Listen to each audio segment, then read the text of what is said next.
வணக்கம். நம்ம சேனலுக்கு தொடர்ந்து ஆதரவளித்துக் கொண்டிருக்கும் நல்ல உள்ளங்களுக்கு நன்றி. தொடர்ச்சியாக ஆதரவு கொடுங்க. அதாவது ராகுல் பற்ற வைத்த நெருப்பு இன்றைக்கி இந்தியா முழுக்க எரிந்து கொண்டிருக்கிறது. எல்லாரும் தேர்தல் ஆணையத்தை பற்றிய செயல்பாடுகளை பற்றி பேச ஆரம்பிக்கும் போது இன்னொரு சர்ச்சை. ஏன்னா இப்போ உடனடியாக எலெக்ஷன் வருது அப்படிங்கிறது நமக்கு பீகார் அப்படிங்கிறத தாண்டி அதை விட முக்கியம் மும்பையில் இருக்கக்கூடிய மாநகராட்சி. மகாராஷ்டிராவில் 29 மாநகராட்சிகளுக்கான தேர்தல் 4 மாதத்துக்குள்ளே நடத்தணுன்ட்டு ஏற்கனவே மே மாதத்துலேயே உச்சநீதிமன்றம் சொல்லிடுச்சு. இப்போ என்ன சிக்கல்னா, பழைய வாக்குப்பதிவு, அதாவது இவங்க ஏற்கனவே காங்கிரஸ் ஜெயிச்சதில்லை முதல்ல, அதுக்கப்புறம் தானே 75 லட்சம் பேரை புதுசாக சேர்த்துருக்காங்க. அந்த 75 லட்சம் பேரை புதுசாக சேர்த்ததை வச்சு எலெக்ஷன் நடத்தலாமா இல்லை பழசை வச்சு நடத்தலாமா? இது ஒரு பெரிய குழப்பம். இது அநேகமாக உச்சநீதிமன்றத்தில் வழக்கு வரப்போகுது. இன்னொரு பக்கம் பார்த்திங்கன்னா, ராகுல் காந்தி இன்றைக்கி உத்தவ் தாக்கரேயும் அவங்க ஆதித்ய தாக்கரேயும் அவமானப்படுத்திட்டாரு. அதாவது ராகுல் காந்தி வீட்டில் நள்ளிரவு விருந்தில் நடந்தது என்ன? இப்போ நம்ம கல்யாணத்துக்கு போனால் எனக்கு மரியாதை கொடுக்கல அப்படின்லாம் சொல்லுவாங்க தெரியுங்களா? அவர் பண்ணல, எங்களை கவனிக்கலை. அதாவது ஏதோ ஒரு பிரச்சனையை எழுப்பி இந்த கூட்டணி உடைய வேண்டும் அப்படின்னு பிஜேபி நினைக்கிறது ரொம்ப தெளிவாக தெரியுது. ஏன்னா அவங்க ஏதோ பண்ணிட்டு போகிறாங்க, இதை ஒரு பெரிய விஷயமாக்கி ஐயோ அவமானப்படுத்திட்டாங்க, நாங்கள்லாம் எவ்வளோ உங்களுக்கு முக்கியத்துவம் கொடுப்போம் அப்படின்ட்டு அது ஒரு பெரிய சர்ச்சை. அதுக்கு உத்தவ் தரப்பு என்ன சொல்லியிருக்கு ஒன்று.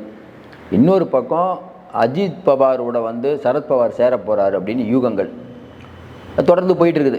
ஏன்னா சரத்பவார்கிட்ட ஒரு 9 எம்பி இருக்காங்க, அவங்க பிஜேபிக்கு வர போகிறாங்க, அதில் ஒருத்தருக்கு அமைச்சர் கொடுக்க போகிறாங்க, இணையமைச்சர் பதவி அப்படின்னு சொல்லிகிட்டு இருக்கும்போது சரத்பவார் நேற்று திட்டவட்டமாக அதை மறுத்துட்டு, நாங்கள் வரக்கூடிய மாநகராட்சி தேர்தல் 29 மாநகராட்சி தேர்தலில் கண்டிப்பாக நாங்கள் இதே கூட்டணியில் தான் மெயின்டைன் ஆகும்னு சொல்லிட்டார்.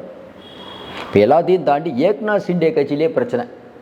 அந்த கட்சியில் இருக்கக்கூடிய பெரும்பாலான எம்எல்ஏக்கள் தாய் கட்சிக்கு போயிடுவோம், உத்தவ் தாக்கரோட சேர்ந்துருவோங்கிற மனநிலைக்கு வந்துட்டாங்க. ஏன்னா பிஜேபி அப்படிங்கிற ஒரு கட்சி உத்தவ் தாக்கரேவை டேமேஜ் பண்ணுவாங்க, அந்த கட்சியை காலி பண்ணி ஏதாவது கேஸ் போட்டு அதை சிதறடித்து உண்மையான சிவசேனா நம்ம தான் நிரூபிக்க போராடுவாங்கன்னு பார்த்தா இன்றைக்கி பட்னாவிஸ் அதை பற்றி ஒரு துரும்ப கூட கிள்ளி போட மாட்டார்.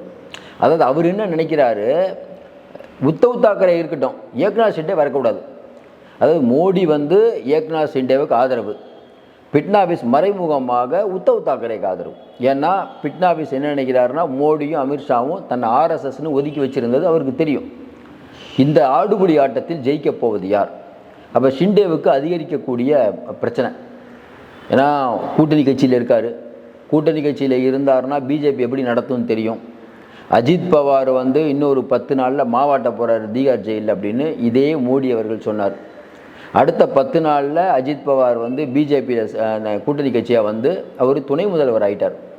அவங்க மனைவி சுனிதா பவார் மேலே இருக்கக்கூடிய 2000 கோடி மதிப்புள்ள அந்த கூட்டுறவு சங்க கடன் எல்லாம் தள்ளுபடி செய்யப்படுது, கூட்டுறவு சங்க முறைகேடு. அதே மாதிரி விமானத்துறை அமைச்சர் காங்கிரஸ் காலத்தில் இணையமைச்சராக இருந்த பிரபு பட்டேல் பெரிய அளவுக்கு ஊழல் பண்ணிட்டார்னு இவங்க தான் சொன்னாங்க. அதுக்கப்புறம் இந்த பக்கம் வந்தோன்னா அவர் மீதான வழக்குகள்லாம் இல்லாமல் போய்விட்டது. இப்படி சொல்லிக்கிட்டே போகலாம். இதில் போயிட்டு இருக்கும்போது திடீர்னு இப்போ என்ன பிரச்சனைனா, மும்பையில் இருக்கக்கூடிய மகாராஷ்டிராவில் இருக்கக்கூடிய 29 மாநகராட்சிகள், குறிப்பாக மும்பையில் மட்டும் 217 சீட் இருக்குது, 114 ஜெயிக்கணும். இப்போ பலம் பார்த்திங்கன்னா சிவசேனா 84, காங்கிரஸ் 82, காங்கிரஸ் இல்லை பிஜேபி 82. அப்போ இன்றைக்கி இருக்கக்கூடிய சூழ்நிலையில் காங்கிரஸ், சிவசேனா, சரத்பவார் இவங்கெல்லாம் சேர்ந்தாங்கன்னா அது ஒரு பெரிய கூட்டணி. ஏன் இது பெரிய கூட்டணி அப்படிங்கிறோம்னா, சட்டமன்ற தேர்தலில் இவங்க தோல்வி அடைந்திருந்தாலும் எம்பி எலெக்ஷனில் ஜெயிச்சிருக்காங்க. எம்பி எலெக்ஷனில் உங்களுக்கு தெரியும் மோடிக்கு ஆதரவாக ஓட்டு போட்டாங்க. இதாவது எம்எல்ஏ எலெக்ஷனில் இதுக்கு நம்ம உத்தவ் தாக்கரே வரக்கூடாதுன்னு மக்கள் நினச்சாங்க, ஷிண்டே வரணும்னு நினச்சாங்க அப்படின்னு பிஜேபி சொன்னிச்சு. லடுக்கி பெகன் திட்டம், எங்களால் தான் லடுக்கி பெகன் திட்டத்தை நான் தான் கொண்டு வந்தேன் அப்படின்னு ஒரு பக்கம் அஜித் பவார் சொல்கிறார். இன்னொரு பக்கம் இல்லை நாங்கள் தான் இந்த கூட்டணியை ஒருங்கிணைச்சோம் அப்படின்னு பட்னாவிஸ் சொல்கிறார். இந்த கூட்டணிக்குள் 1000 முரண்பாடுகள். இப்படி போயிட்டு இருக்கும்போது எங்கே பிரச்சனை வருதுன்னா, மும்பையுடைய மாநகராட்சி அது ரொம்ப முக்கியம். ஏன்னா இந்தியாவிலேயே பெரிய மாநகராட்சி. அந்த மேயர் தேர்தலை ரொம்ப இன்றைக்கி ப்ரெஸ்டீஜ் இஷ்யூவாக பார்க்குறாங்க. ஏன்னா தொடர்ந்து அந்த மாநகராட்சி அப்படிங்கிறது பிஜேபி சிவசேனா கூட்டணியில் தான் இருந்தது. இது என்ன பிரச்சனை ஆகுது இப்போ அப்படின்னா, தானே நம்ம ஷிண்டேவுடைய சொந்த ஊர், அதில் எப்படியும் ஜெயிக்கணும்னு பார்க்குறாரு. வர எந்த கருத்து கணிப்பும் அவங்க ஜெயிப்பதற்கான வாய்ப்பே இல்லை. அதனால் பிஜேபி என்ன நினைக்குதுன்னா, தானே உங்களுக்கு கொடுக்க மாட்டோம், நீங்கள் வேறு இடத்துக்கு வாங்கிக்கோங்க, பாராமதி வாங்கிக்கோங்கிறாங்க. பாராமதியில் போய் வந்து நின்னா அது சரி வராது. ஏன்னா பாராமதி அப்படிங்கிறது வந்து சரத்பவாரோட கோட்டை. கொஞ்ச நாளைக்கு முன்னாடி நடைபெற்ற இந்த சர்க்கரை ஆலை அதிபர்களுக்கான தேர்தலில் அஜித் பவார் ஜெயிச்சிட்டார், சரத்பவார் தோத்துட்டார். அதே ஒரு பெரிய பின்னடைவாக சரத்பவார் பார்க்குறாரு. அதனால் இறந்த செல்வாக்கை மீட்கணும்னா வரக்கூடிய மாநகராட்சி தேர்தலில் பாராமதியில் அவர் ஜெயிச்சாகும். இன்னொன்று, பாராமதி அந்த ஏரியாலாம் பார்த்தீங்கன்னா, அந்த மேற்கு மகாராஷ்டிராலாம் பார்த்தீங்கன்னா காங்கிரஸ் எப்பயுமே கொஞ்சம் ஆழமாக ஊடுருப்பாங்க, கொஞ்சம் வெயிட்டாக இருக்கும். ஆனால் மும்பை மாநகராட்சியில் பார்த்தீங்கன்னா எப்பயுமே சிவசேனா கொஞ்சம் அழுத்தமாக இருப்பாங்க, கொஞ்சம் அடர்த்தியாக இருப்பாங்க. அங்கே வந்து காங்கிரஸ் செல்வாக்கெல்லாம் கொஞ்சம் கம்மி தான். இது போயிட்டு இருக்கும்போது திடீர்னு ராகுல் காந்தியுடைய இரவு விருந்தில் எல்லாரும் ஒரு 10 கூட்டணி கட்சியெல்லாம் உட்காந்துருக்காங்க. ராகுல் காந்தி பேசிகிட்டு இருக்கார். கடைசி சீட்டில் வந்து உத்தவ் தாக்கரேவும் உங்கள் பையன் ஆதித்ய தாக்கரேவும் உட்காந்துருப்பாங்க. இந்த ஃபோட்டோவை வட்டம் போட்டு காட்டி மகாராஷ்டிராவில் இருக்கக்கூடிய முன்னாள் முதல்வருக்கு நடைபெற்ற அவமானத்தை பாருங்கள். பிஜேபி நாங்கள் கூட்டணி நடத்தும் போது உத்தவ் தாக்கரே முதல் வரிசையில் உட்காந்துருப்பார், இன்றைக்கி கடைசி வரிசையில் உட்காந்துருக்காரு. இதான் வந்து இன்றைக்கி மராட்டியர்களுடைய நிலைமை. மராட்டியர்களை வந்து காங்கிரஸ் அசிங்கப்படுத்திடுச்சு அப்படிங்கிறாங்க. உடனே உத்தவ் தாக்கரே கட்சியிலேருந்து அதெல்லாம் ஒன்றும் இல்லைங்க, முன்னாடி உட்காந்தா கழுத்து வலி, ஏன்னா அது ஒன்றும் தெரிய மாட்டேது, பெரிய ஸ்க்ரீனு, நாங்கள் தான் பின்னாடி வந்தோம், முன்னாடி நாங்கள் ஏற்கனவே உட்காந்த ஃபோட்டோவை காட்டுறோம், முன்னாடி ஏற்கனவே ஃபஸ்ட்டு எடுத்தோன்னு முன்னாடி தான் உட்கார வச்சுருக்காங்க அவரையும் உங்கள் பையனையும் ஃபஸ்ட்டு சீட்டு அவங்க அந்த ஃபோட்டோவையும் வெளியிட்டிருக்காங்க.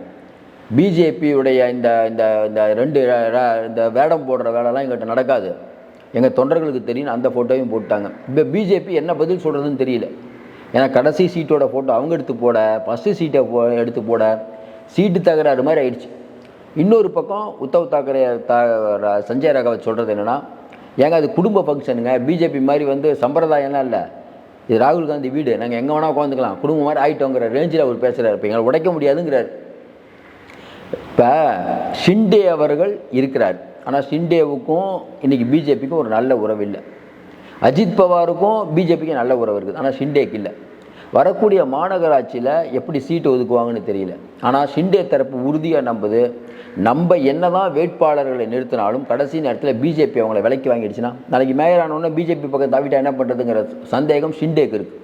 அதனால் என்ன பண்ணுறாருன்னா, தனக்கு ரொம்ப லாயலாக தன்னுடைய பினாமி மாதிரி இருக்கவங்களே நிறுத்தணும்னு முயற்சிக்கிறார்.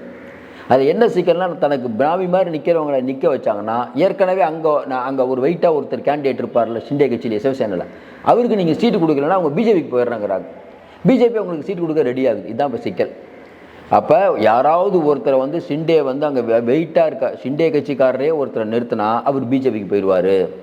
அப்போ தனக்கு விசுவாசமான ஒருத்தர் ஆளை நிற்க வைக்கலான்னா பிஜேபி ஒத்துக்க மாட்டேங்குது, தோத்தாலும் தோற்றுடுவார். இப்படி பலவிதமான குழப்பத்தில் ஷிண்டே இருக்கிறார். அதாவது கட்சியை உடைத்து விட்டு போய் பிஜேபியில் சேர்ந்து முதலமைச்சரானவருக்கான தண்டனை இப்போது அனுபவித்து கொண்டிருக்கிறார். அப்படி தான் பத்திரிகையெல்லாம் எழுதுகிறாங்க. இன்னொரு பக்கம் பார்த்திங்கன்னா, வரக்கூடிய தேர்தலில் ஜெயிப்பாங்களா தோப்பாங்களா அப்படிங்கிற நிலைமையெல்லாம் தாண்டி ஏற்கனவே மகாராஷ்டிராவில் 70 லட்சம் பேர் வந்து போலியாக சேர்த்துருக்காங்க ராகுல் காந்தி சொல்லிட்டார். உங்களுக்கு தெரியும், ஒரு தொகுதி மகதேவா, அந்த தொகுதியில் இத்தனை வாக்காளர்கள் போலியாக சேர்த்திருக்கார்கள்னு வீடியோ போட்டு காமிச்சிட்டார். டோட்டலாக எங்களுக்கு தேர்தல் ஆணையம் இந்த டிஜிட்டல் ஆவணங்களை கொடுத்தா நாங்கள் இந்தியா முழுக்க எவ்வளோன்னு சொல்லிடுவோம்னு சொல்லிட்டார். இது இந்தியா முழுக்க இன்றைக்கி பெரிய விவரம் பறிஞ்சவங்க தாண்டி எல்லா மக்கள் மத்தியிலையும் இன்றைக்கி வந்து தேர்தல் ஆணையத்தை வைத்து பிஜேபி பெரிய அளவுக்கு ஜெயிச்சிருக்காங்கிற இமேஜ் வந்துருச்சு. ஏன்னா இப்போ நாங்கள் விசாரிக்கலன்னு கூட தேர்தல் ஆணையம் சொல்ல மாட்டாங்க, தப்பு நடந்துருச்சுன்னு கூட சொல்ல வேணாம், விசாரிக்கலன்னு கூட சொல்ல, நீங்கள் சத்திய பிரமாணத்தை தாக்கல் பண்ணுங்கள், அதை தாக்கல் பண்ணுங்கன்னு டைவெர்ட் பண்ணுற வேலையில் தான் நீங்கள் தேர்தல் ஆணையம் ஈடுபட்டிருக்கு. ஒருவேளை ராகுல் காந்தி சொன்னது தப்புன்னா இன்னும் ராகுல் காந்தி மேலே நீதிமன்றத்தில் அவமதி பழகு போட்டுடலாம், இந்தியா முழுக்க போடுவாங்க. தேர்தல் ஆணையத்தை அசிங்கப்படுத்திட்டாங்க, இவர் ஒரு தேச துரோகிங்கிற ரேஞ்சுக்கு போடுவாங்க. ஆனால் பேச முடியல. இன்றைக்கி இவ்வளோ பேர் இருக்காங்க, இதெல்லாம் பார்த்துட்டு உச்சநீதிமன்றம் சுமோட்டவாக அந்த வழக்கு எடுத்துக்கு போகுது. இப்போ அடுத்து என்ன கதை? மகாராஷ்டிராவில் ஏற்கனவே போன எம்பி எலெக்ஷனில் 70 லட்சம் பேரை சேர்த்து நீங்கள் ஜெயிச்சிங்கல்ல, அந்த மாதிரி பண்ண முடியாது. எப்படி எம்எல்ஏ எலெக்ஷனில் இருந்தது இல்லை, போன எம்எல்ஏ எலெக்ஷன் ஜெயிச்சிட்டாங்க. எம்பி எலெக்ஷனில் ஜெயித்தாங்கல்ல காங்கிரஸ், பழைய இந்த வாக்காளர்கள், அந்த வாக்காளர்கள் வச்சு தேர்தல் நடத்த போகணுன்ட்டு இப்போ பிரேயர் வச்சுருக்காங்க. அப்போ எம்எல்ஏ எலெக்ஷனில் நீங்கள் என்ன வேலை பண்ணீங்க? 70 லட்சம் பேர் சேர்த்தீங்க. எம்பி எலெக்ஷனில் இந்த 70 லட்சம் பேர் இல்லை, அது அப்படி 6 மாதத்தில் 70 லட்சம் பேரை சேர்ப்பீங்க அப்படின்னு ராகுல் காந்தி ஏற்கனவே கேட்டாங்க. அந்த வழக்கு இப்போ நீதிமன்றத்துக்கு போகுது. அதனால் மும்பை மாநகராட்சியில் இன்னொரு 2 மாதத்தில் தேர்தல் நடத்தணும். இப்போ போகிற போக்க பார்த்தா தேர்தல் நடக்குமான்னு தெரியல. பிஜேபி என்ன நினைக்குதுன்னா, இந்த வாக்காளர் பிரச்சனை இதை இப்போ நம்ம ஜெயிச்சாங்கல்ல அவங்க எம்எல்ஏ, அதை வச்சே தேர்தல் நடத்தினா நம்ம ஜெயிச்சிருவோங்கிற மாதிரி வேற ஒரு கணக்கு போட்டிருக்காங்க. ஆனால் அது கூட அவ்வளோ எளிதல்ல. ஏன்னா இன்றைக்கி எல்லாம் வெப்சைட்லாம் வந்துருச்சு. இப்போ டிஜிட்டல் ஆவணங்களை கொடுத்தா தான் நாங்கள் அடுத்த எலெக்ஷனில் பங்கேற்பேங்கிற மாதிரி இன்றைக்கி இந்தியா கூட்டணி சொன்னால் அது தேர்தல் ஆணையத்துக்கு பெரிய சிக்கல். டிஜிட்டல் ஆவணத்தை கொடுங்க, அதில் பார்த்துருவோம். இன்னொன்று, ஏற்கனவே வெளிப்படையாக இந்த மாதிரிலாம் வந்ததுக்கு பிறகு இனிமேல் தேர்தல் நடத்தி, இப்போ மகாராஷ்டிராவில் உள்ளாட்சி தேர்தல் நடக்குது, தேர்தல் நடத்தி தேர்தல் முடிஞ்ச பிறகு இவங்க ஜெயிச்சிட்டேன்னு சொன்னாங்கன்னா மறுபடியும் அந்த ஆவணங்கள் எல்லாம் பல பேரால் பார்க்கப்படும். இப்போயே உங்களுக்கு தெரியும், ராகுல் காந்தி அந்த ஃபோட்டோலாம் காட்டுறாருல, அதெல்லாம் நிறையா பேர் போய் வெப்சைட்டில் வெரிஃபிகேஷன் பண்ணி அவங்களே ஃபோட்டோ போடுறாங்க. பாருங்கள், உண்மை தான் ராகுல் காந்தி சொல்கிறதுன்னு. அப்போ இந்தியா முழுக்க ராகுல் காந்தி சொன்னது உண்மைங்கிற லெவலில் போயிட்டுருக்கு. தேர்தல் ஆணையம் பதில் சொல்ல முடியாமல் தவித்து கொண்டு இருக்கிறது. உச்சநீதிமன்றத்தில் வழக்கு வரப்போகிறது. நம்ம ஏற்கனவே சொன்ன மாதிரி மகாராஷ்டிரா இதில் இருக்கக்கூடிய அந்த நகராட்சி தேர்தலுங்கிறது ரொம்ப முக்கியத்துவம் வாய்ந்தால் பார்க்கப்படுது. 29 அப்படிங்கிறதுல பெரும்பாலானவை ஓரளவுக்கு கைப்பற்றினோன்னு இந்தியா கூட்டணி முனைப்பாக இருக்குது. அதனால் இன்றைக்கி இருக்கக்கூடிய சூழ்நிலையில் கரெக்டாக இந்த பிரச்சனை, தேர்தல் ஆணைய பிரச்சனை கையில் எடுக்கிறாரு. எப்பயுமே கரெக்டாக ராகுல் காந்தி கையில் எடுக்கிறாரு. எனக்கு ஏன் அப்படின்னு மற்ற கட்சிகள் இருக்கும் எப்பயுமே. ராகுல் காந்தி ஏதோ பேசிட்டு, ஆனால் இப்போ என்ன சிக்கல்னா, மாநகராட்சி தேர்தல் வர்றதுனால உத்தவ் தாக்கரே ஓடி வராரு, பீகார் தேர்தல் நடக்கிறாரு தேஜஸ்வியார் ஓடி வராரு, மேற்கு வங்காள தேர்தல் நடக்கிறதுனால மம்தா பானர்ஜி ஓடி வராங்க, தமிழ்நாட்டில் தேர்தல் நடக்கிறதுனால திமுக இருக்குது. அப்படிங்கும்போது இந்தியா கூட்டணி மீண்டும் வலுப்பெற்று கொண்டு இருக்கிறது. அதனுடைய முடிவு தான் வரக்கூடிய தகவல்கள். தொடர்ந்து ஆதரவு கொடுங்கள். மீண்டும் சந்திப்போம். நன்றி, வணக்கம்.